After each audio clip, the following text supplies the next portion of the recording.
everyone, and welcome to the Prep Phase podcast brought to you by Predator Gaming. I, Ace Fabian, am joined by Fabian, and we also have an interview lined up for you today with Cryn from Rogue. So we're just going to go through, talk about his career, his life in Siege, the journey that he's had, obviously up to current day, and finding himself in Rogue and going pretty well in EUL. But we'll cover the whole lot. Cryn, welcome to the podcast. Thank you for joining us. You good today? Hello, thanks for having me. I'm doing fine, yeah. How about you? Yeah, I'm good. I mean, it's my birthday today. You've already wished me happy birthday, so you don't need to do that again. But yeah, it's a good day for me. But I'm looking forward to this one because obviously, you know, you and Fabian have been on teams together as well. So I'm sure there's a story or two to be shared there, Fabian. There's a reason he calls me Big Daddy. That's all I'll start with. I doubt it.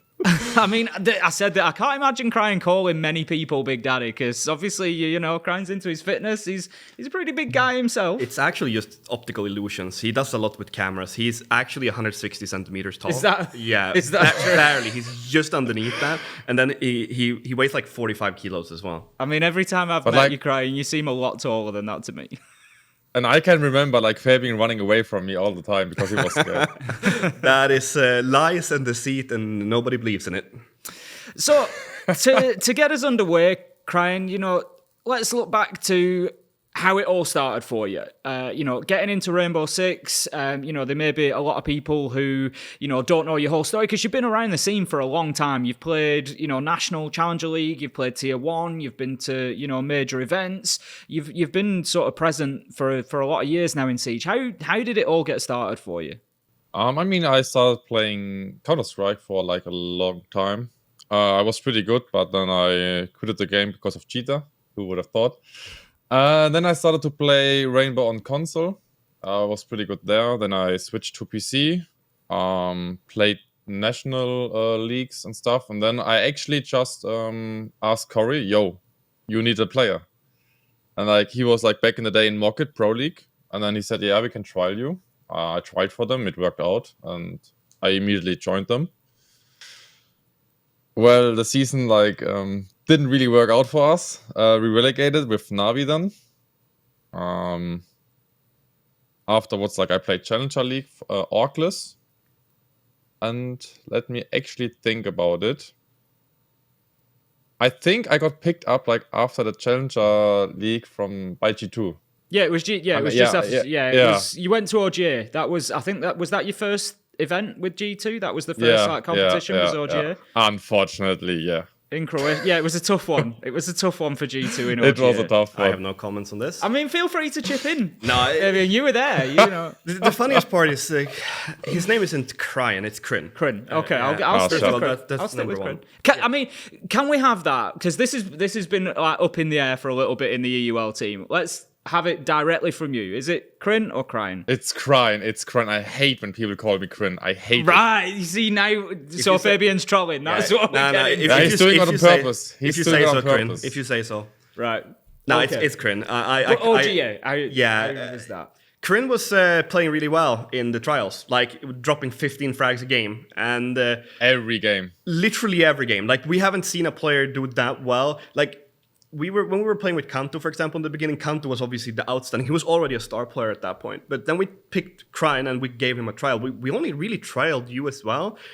Obviously, you weren't the first choice. We've spoken about that before. No. The players that were our first and second choice, they weren't allowed to come with us, or to trial at least.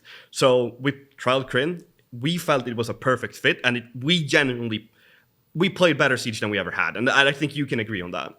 But then when it came to officials, there was something that just wasn't clicking. I think that you had nerves. I think that we as a team were also in a pressured position to perform because we obviously had been having a rough state. And then things just didn't work out. I think that I was a super shitty teammate. That's something I've owned up to many times to everyone that asked me about it now. It's not something I would own up to back then. I think Nick was a really shitty teammate to Cryn especially. And we put a lot of blame on him that wasn't necessarily on him. But it's easier to blame the new guy than it is to take self-responsibility in that situation. But then you also played really poorly. So it was everything just aligned for it. What's your perspective on that, Cryn? Obviously, the performances, like you said, they were difficult at OG. I was there casting it, and it was tough to watch from the outside as well, because we knew that as a team you were much better than the performances we were getting necessarily. Was it the pressure? Was it nerves? What did you think was the big factor?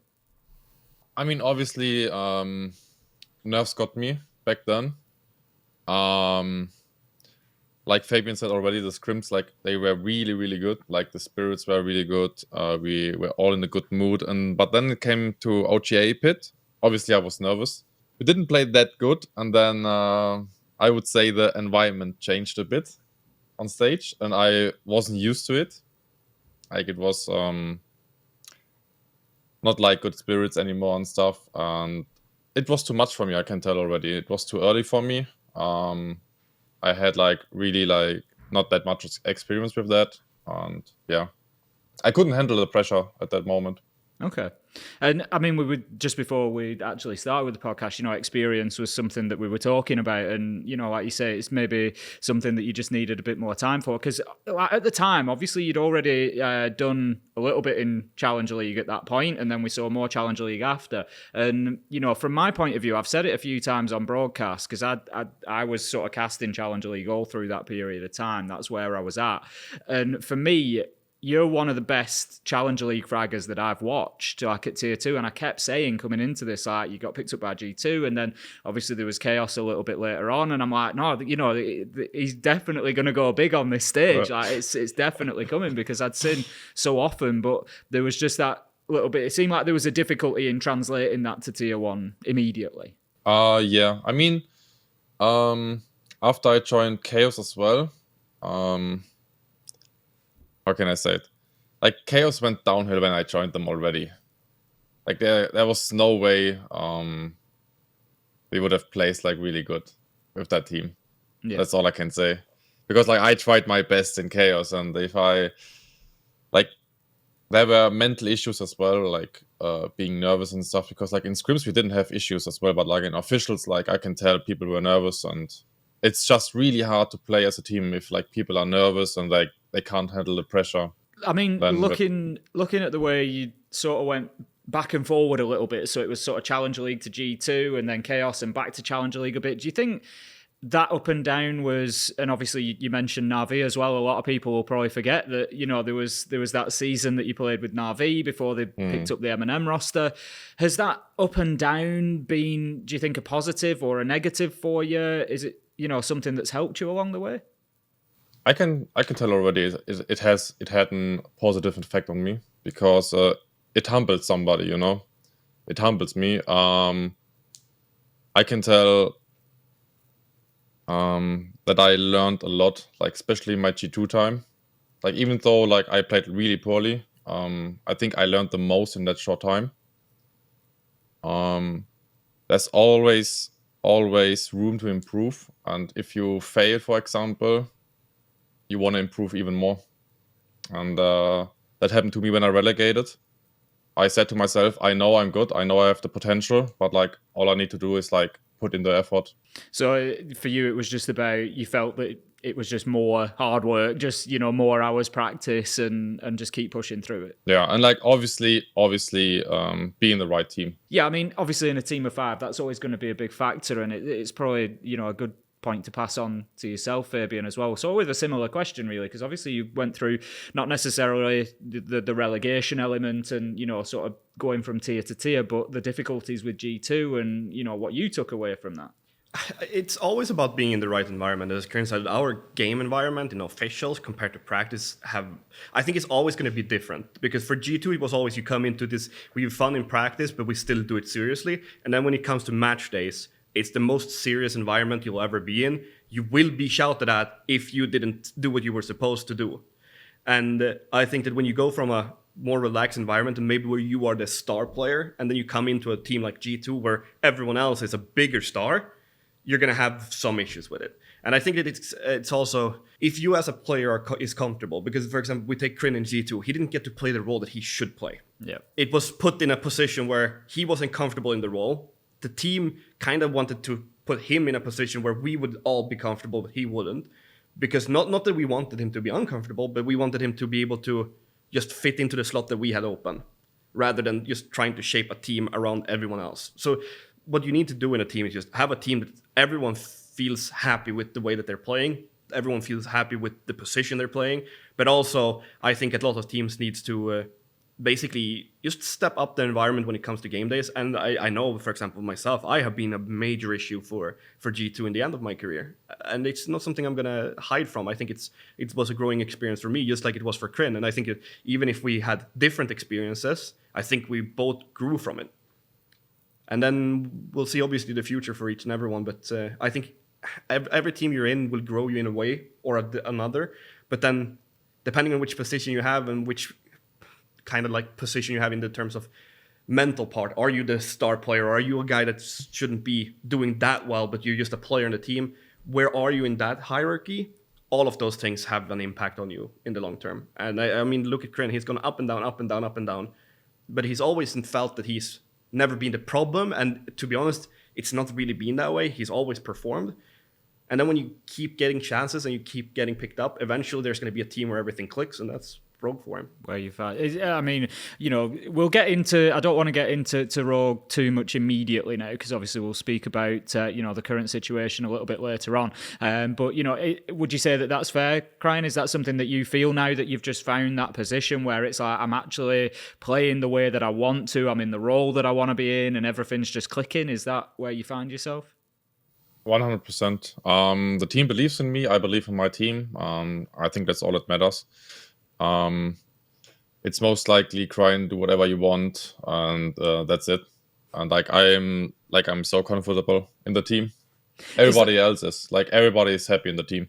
Is that the sort of flexibility? Because, like I say, in my mind, when I think about it over the years, it's those Challenger League performances that I come back to. Particularly, you know, I used to rave about you on coastline. You'd play down in office, you'd play underneath Aqua.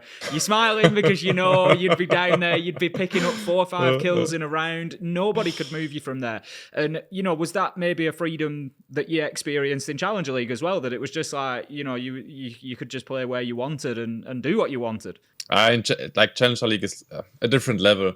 Gun skill wise and game sense wise, it's just different. You can get away with so much shit you do, and against T1 teams you would get punished for it, but it's not happening in Challenger League. Do you miss coastline in the map pool?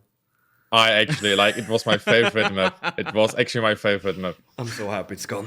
Finally. Not one for you? It's a non-strategical map completely. It doesn't have strats. It's all about gunning. It's just gun skill. That's why Cryn loved it, because he could just get on there and run around and shoot people. But now that he goes on to that and say that there's this skill difference, it's one of those is one of the reasons I think that Cryn didn't maybe fit into G2 as much, because we never were at that level. So we had a different expectations on ourselves, and the way that we played it, even in practice, you should play the way that you do in officials, because when we go into an official, you'll get super punished.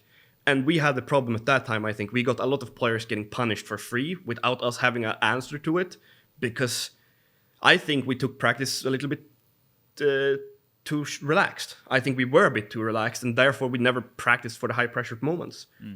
And why that came, I couldn't tell you, but I think Cryn might have more insight into that. But I think that we didn't really practice like we played. We didn't practice like we preached that you should play the game either. Yeah. Is that something that you picked up on then, Cryn, when you went into the team? Was it, you know, maybe more or less relaxed than you were expecting? I actually can't really remember about that. But all I can say, right now, we have that issue in Europe, I would say. Okay. People are trolling in scrims. And they don't play like they play on officials, like everybody can tell. I don't think I have no clue why they do this, because it's not helping, and it shows on actually official day that they have no clue what to do. I don't know. It's hilarious. I mean, obviously, you know, varying sort of degrees of focus, are going to be there for different players. Everybody's going to like to practice in a different way. Looking at you personally, like what's your view on like your practice sort of routine? Is there a bit of, is the things that you work on solo, like, particularly a mechanical skill or aim, or, what's your process for practice and through scrims? It depends. For example, if I have a shit week when it comes to gun skill, obviously I focus on my mechanics. If I struggle to communicate, I focus on my communication. But like most likely, I always practice how I play in officials. I think that's the most important because like you have to have this routine in the scrim and that you translate it to the officials, so you have no issues. When it comes to officials, you see a problem, you solved it already like 100 times in scrims, you have no issue solving it in officials. What you're saying is you're playing 100 hours of terrorist hunt, because that's Exactly. basically what the EUL is looking for you right now. Yeah. Yeah, like some games are like this, yeah. I mean, we've dived sort of straight into the, the heavy competitive stuff there. It just, naturally went there with the G2 and OGA. But looking a bit further back, obviously you said you started with Siege on console. For maybe people who've not heard from you before, what was it that attracted you to Siege? You went from CSGO, as you said, there was issues there, so you decided to pick up Siege. But what was it about the game that brought you in, and what kept you? What captured you? I mean, like everybody knows, Rainbow is a unique game. Like the shit you can do, like even though like punching the wall is just like unique. Punch out, for example, so much stuff you can do, like the tactical for like the destructibility, and for me like that was one of the big things, like just being able to change lines of sight and really everything about Siege is unique. Like you can't compare to any other game.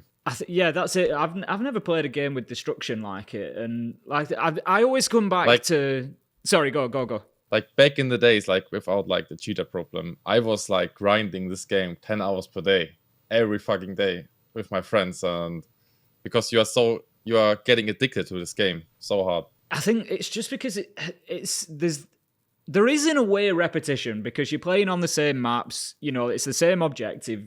To a degree, it's the same with any FPS. You're going to go through that same process. But for me, it's just the million different ways that you can do something. You've got a problem in front of you.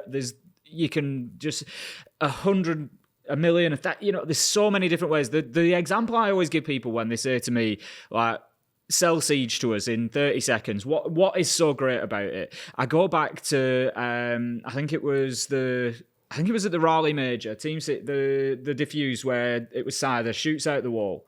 Yeah. He's in archives on bank, shoots out the wall with the shot, just takes one shot. Leon's upstairs, and there was just nothing that they could do about it to stop him disabling the diffuser from there. And that, for me, just sums up Siege beautifully. Yeah. It's just, you can do whatever you want to do. You shape the map whatever shape you want it to have, and your strategical approach to it can really be different from day to day and also from team to team, and you do what you want. That's it. Like, there's nobody telling you what to do. And I mean, you started on console, Cryn. Which console are we talking? I was a console player to start with. PlayStation, of course. I mean, same. I started out there as well. How long were you playing for before you made the switch over to PC? And was there any competitive play in there, or was it just ranked? I mean, like back in the days, it was like go for. Like I was like, first of all, playing 2 years on console. I'm not too sure. 2 years. Oh, quite I guess. a while. So you must have been a bit of a menace on the sticks then, Cryn. You know. I was actually inside. I was champion number 1. I was a spoiled on console. Really? Big claims. Yeah. Like I was buying Monster from the gas station for my ranked sessions every day. There is something wrong with you, that's for sure.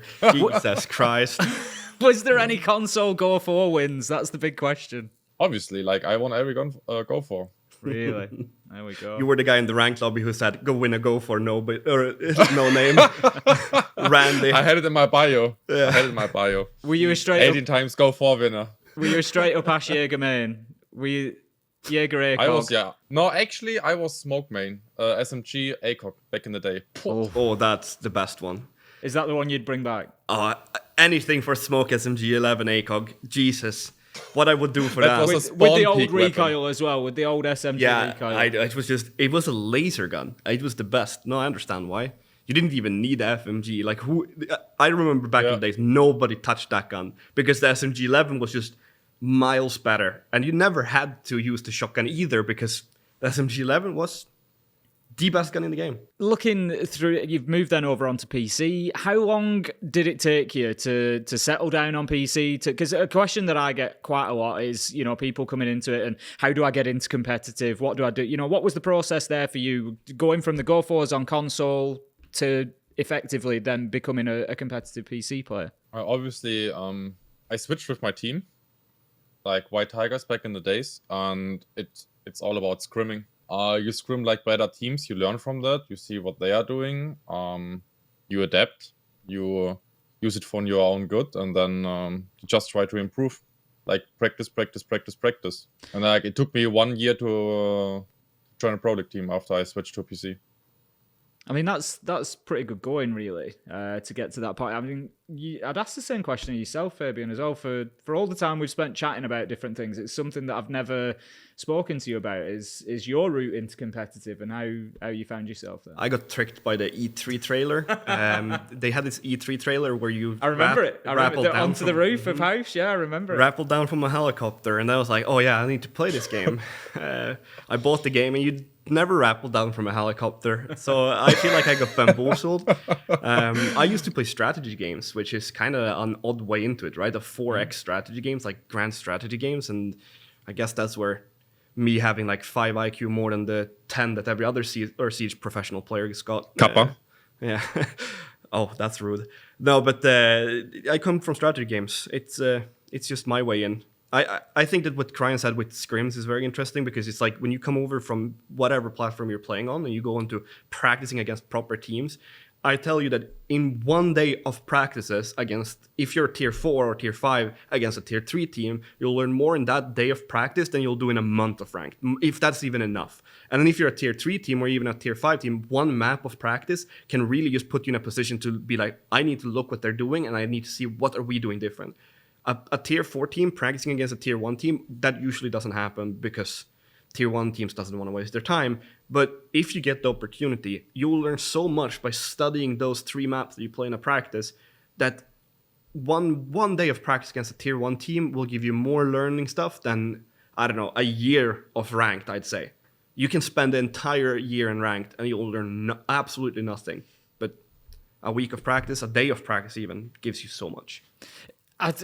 It's funny that you say, I mean, I've not really done much competitive myself, but having done a few scrims, and I'm talking like really low level scrims, but just the difference, it's amazing the difference of going in there with a team structured approach like that. Like you say, the amount that you pick up, you know, so quickly is surprising really when you do that. Cryn, looking at Siege as a whole and your career as a whole, what are the big standout moments for you? You know, if there's a couple of moments there where you've really felt like, you know, I'm on top here, this has been fantastic. You know, what are the big memories for you from your competitive career? I mean, my favorite moments obviously were when I joined G2 and when I won against Team Liquid on my first invitational, like in the group place. Yeah. What do you remember about that game? Because like we were like the underdog, obviously nobody thought we're gonna win against Team Liquid, and then we won against Team Liquid, and like we were shouting, even though like it was only like in the group. But yeah, it was just awesome, and like meeting all the star players in invitationals, because like you only see them through your monitor, you know, and then all of a sudden it's real. You see them, you actually like compete with them. It was such an awesome experience. It's funny that you say that because I think that's a feeling that I actually quite share. It seems like, so for me, I I've always seen everything around me, and I've said this to other people before. I've sort of seen it through a fan's eyes because that's how I came into it. Like I was sat on my couch at home with XR Troika, and like we went to 2019 Invitational. We were there. You were there. Yeah, I remember you there. being there. I've got the photographs. But we went there as fans. Like literally, we rented an Airbnb. We met some other guys, and we went out there, and so I've never really stopped looking at it that way. And it sort of seems like it's a little bit the same for you. That do you still get that? You turn up and you're like, oh my god, that's Ness over there. Yeah.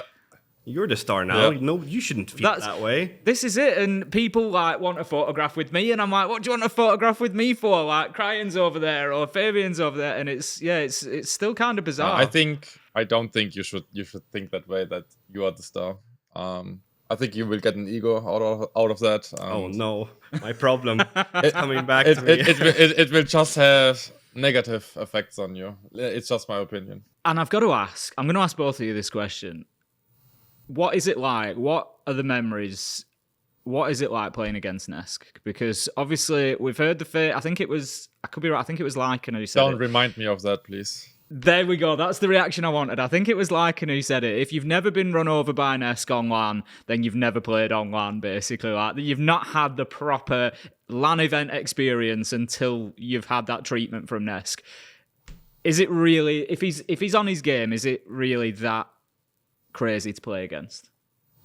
I'll let you start. I'm gonna be honest. Obviously, they smashed us, and I played bad.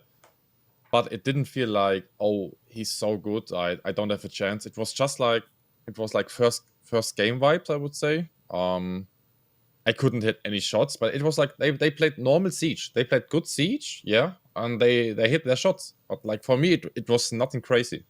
I can't say that there's any player that I've turned up on against the server and been like, oh yeah, that guy is amazing. The only time that I've caught myself out with doing something silly is we played Bank against FaZe, and this was grand final of the Rio de Janeiro Pro League event. Yeah, the Pro League final. I called Asterisk in Garage. That's the first and only time that I've said a name rather than this operator. And it's the only time I've done it as well, because I realized, like, why would I say that?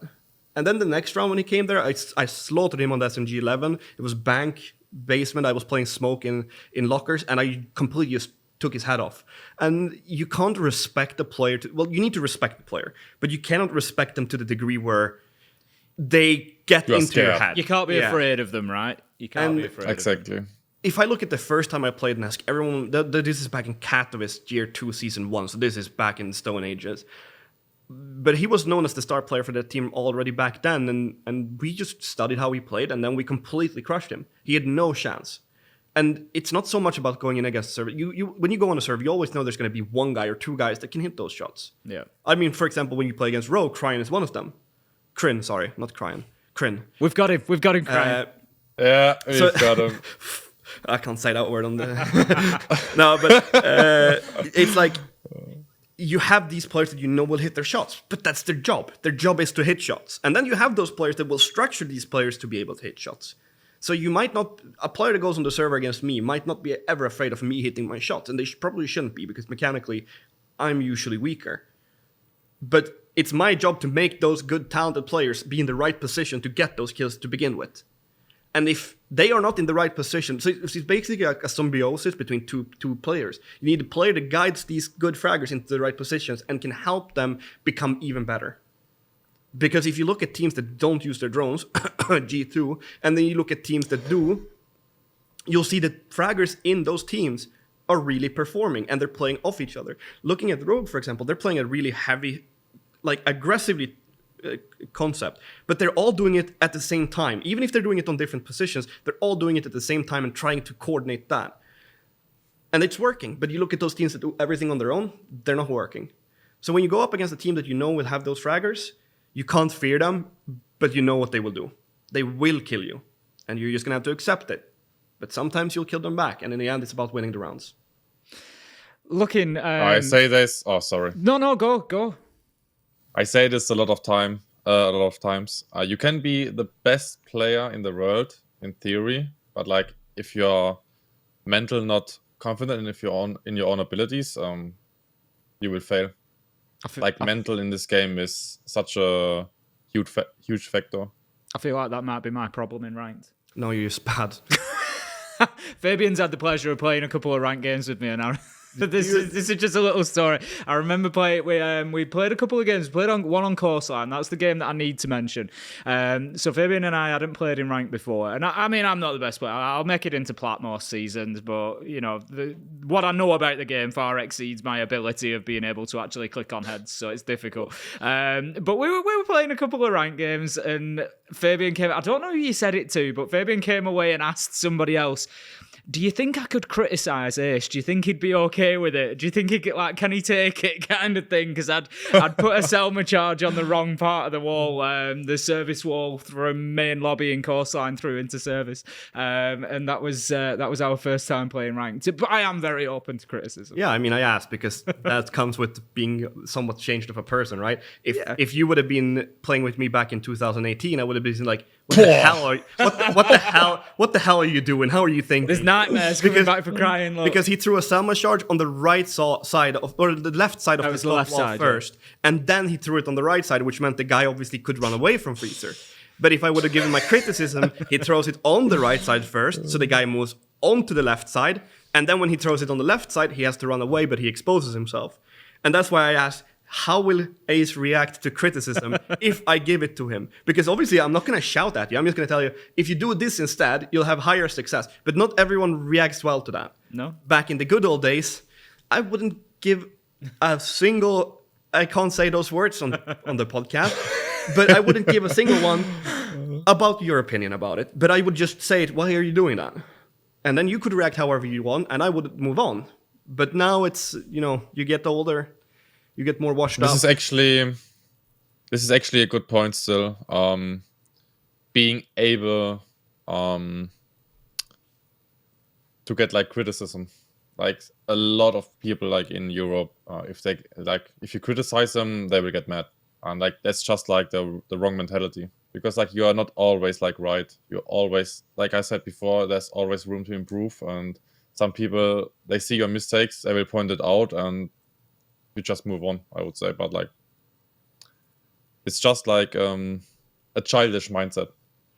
I think that probably plays into, I'm not commenting on what it's like to play competitive in other games, but I think that's probably something that's really important in Siege as well, because like you said, the whole reason you pick the game up is because there's so much variety to it, there's so many different ways to do things, and if you get to that point where you think, I know everything here, I know what's best to do in every situation, that's when you're going to have problems, because like you say, you've got to be open to understanding that there's so many different ways, that there's always something that you can learn. But I mean, bringing it back to your current position now, obviously at Rogue, things are going pretty well, I think it's fair to say. It all started off, for me, obviously, you had a couple of stages last year, but then we had a bit of a breakout performance at the Sweden Major. What was that sort of like for you? I mean, like we prepped actually really good for the Sweden Major. And I would say we had like really, really good discipline, I would say. Our staff like made like good work as well. Provided us with all the information we needed. And then we played good Siege. Like we practiced a lot. We took the practice really serious. We focused on our mistakes and we showed up. I mean, I remember being there, and obviously I had the pleasure of casting a few of your games as well, and it was clear that something had just clicked in Sweden. It was like, obviously there'd been a bit of a build-up to it, and then I spoke to Meepy. It's funny that you mentioned like the preparation and everything. We were flying from the UK, so we bumped into Meepy at the airport and we had a little bit of a chat, which is where I always incidentally tend to see you, Cryn. I think I always seem to bump into you at the airport on the travel on the way there. I remember that at OGA Pit. I actually, not to sidetrack everything, but I think I got served with Fabian's burger as well. They served it the wrong way around, and they just made a complete mess up of it at the airport. But anyway, so it was.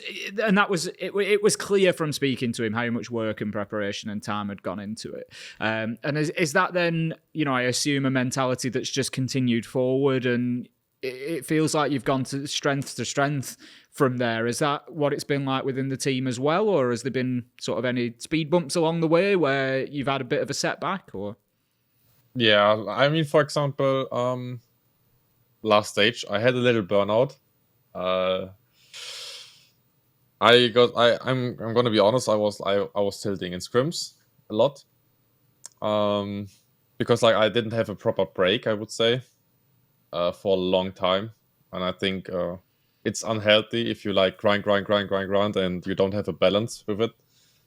So yeah, I had like that little burnout, but like it changed. I'm reformed, and now it's like it's getting better. That's what all the toxic players says. Look at me now. I'm doing exactly the same.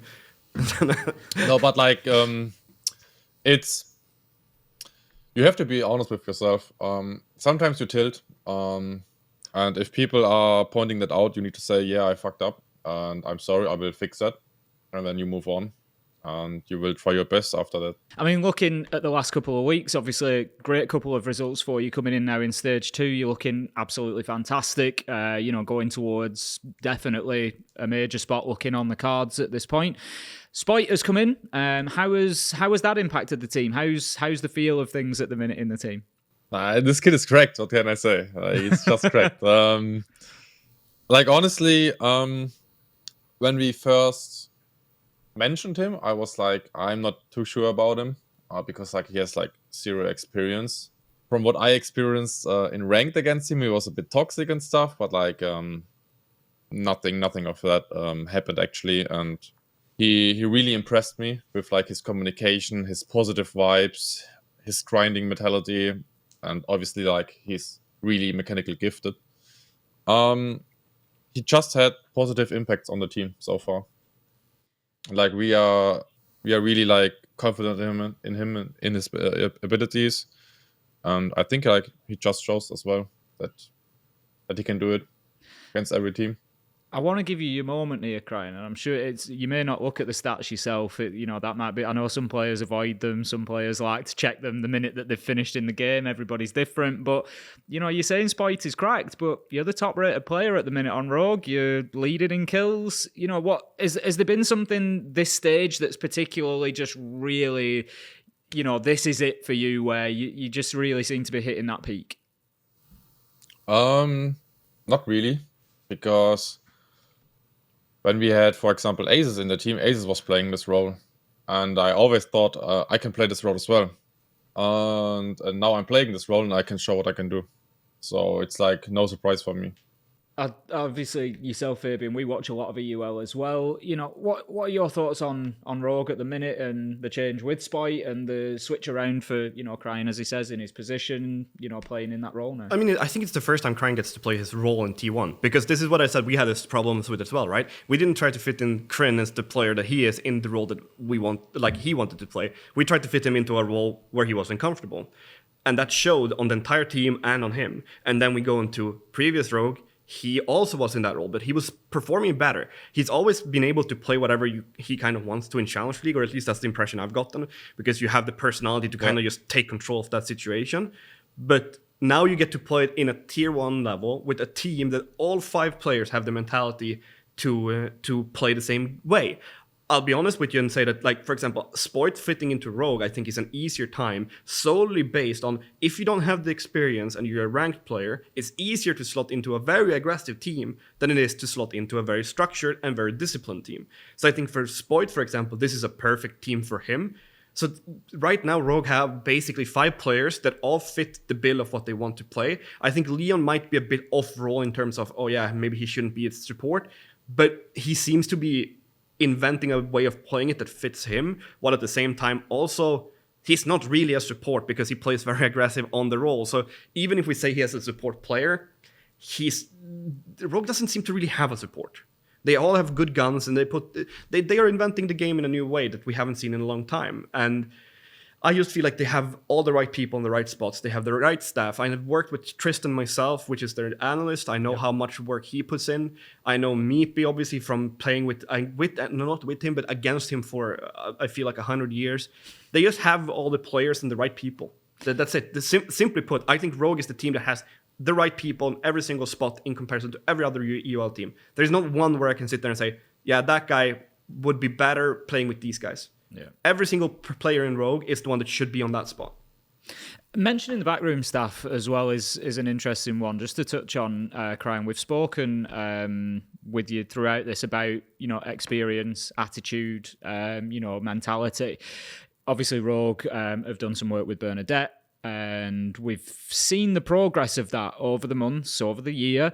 Is that something that's benefited you personally as a player? Do you think, do you feel you've taken a lot from that sort of mental coaching side of things as well? It's so underrated. Like, I can only say to everybody, like, get a mental coach. They will always like keep you in check.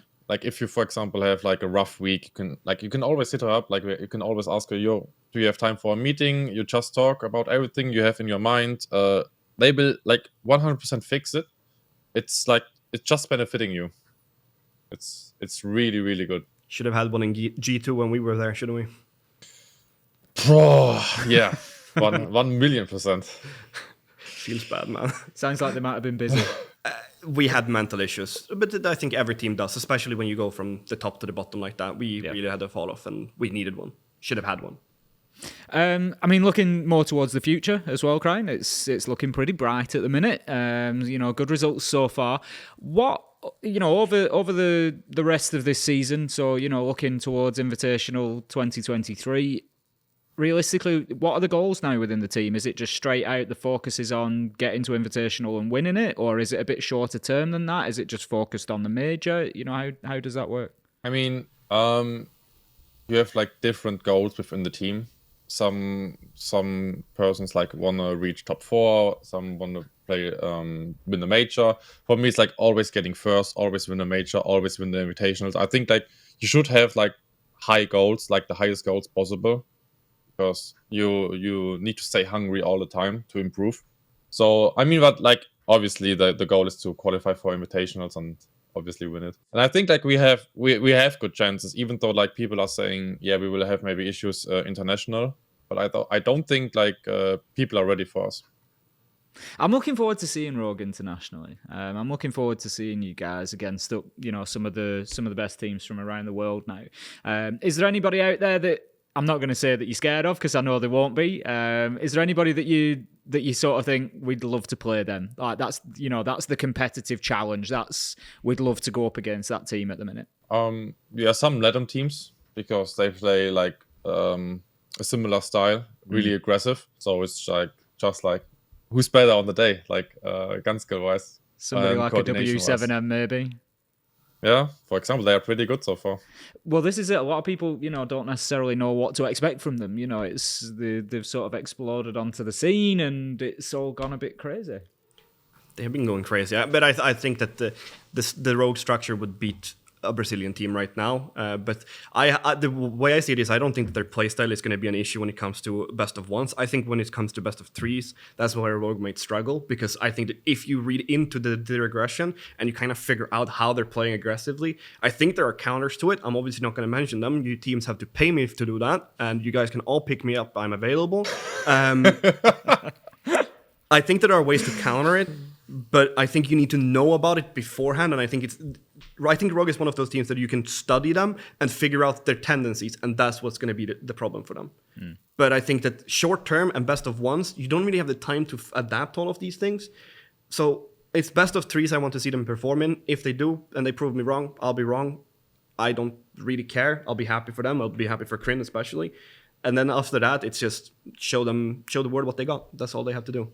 I'm sure that it's coming. Cryn, we're going to be wrapping it up any minute now. I want to say thank you for sharing your experiences with us. I'm sure for everybody watching, it's going to be fascinating. We don't always know the backstory behind every player and how they've got to where they are, but especially for new players coming along who are maybe thinking about going into competitive, and showing that it's not all ups. Sometimes there are downs, and your honesty with that sort of stuff has been really fascinating as well. But I'll put you on the spot a little bit to finish off. If there was one bit of advice that you could give to somebody coming through who's thinking, I want to be there, I want to be sat in Cryn's chair, I want to be playing at that level, what would be that advice? Always be open to criticism from like other people. Grind your ass off, because like nothing is for free. and try to improve every day. That's it. And if you do this, you can reach the top. You can get to where you want to be. Any last words, Fabian? No. No? Excellent. I thought there wouldn't be. Well, thank you very much for coming on the prep phase. We really appreciate you being here, Cryn. It's been an absolute pleasure. We'll give you the usual spotlight that we do at the end. Any message for the Rogue fans? I know they love it. Thanks for supporting us. Like, the whole organization is appreciating it. Even though, like, we had rough times, you are still sticking to us. So, huge thank you. Well, thank you very much. And we will wrap up and the prep obviously, phase. Oh, sorry. Go on. No, you get yourself back in. And thanks for having me, obviously. I enjoyed it. Oh, no trouble. It's, we're happy to have you. And like you say, it's a great opportunity. For us as well, we don't always get too much of a chance. We get, 5 minutes each week if you win and if you do the interview and then maybe at the airport on our way to an event. So it's nice to have an opportunity to actually sit and chat for an hour. So thank you very much, Cryn, for giving us the time. That's going to end it for the interview here with the prep phase. We're going to have plenty more coming. So make sure to check those out in future as well.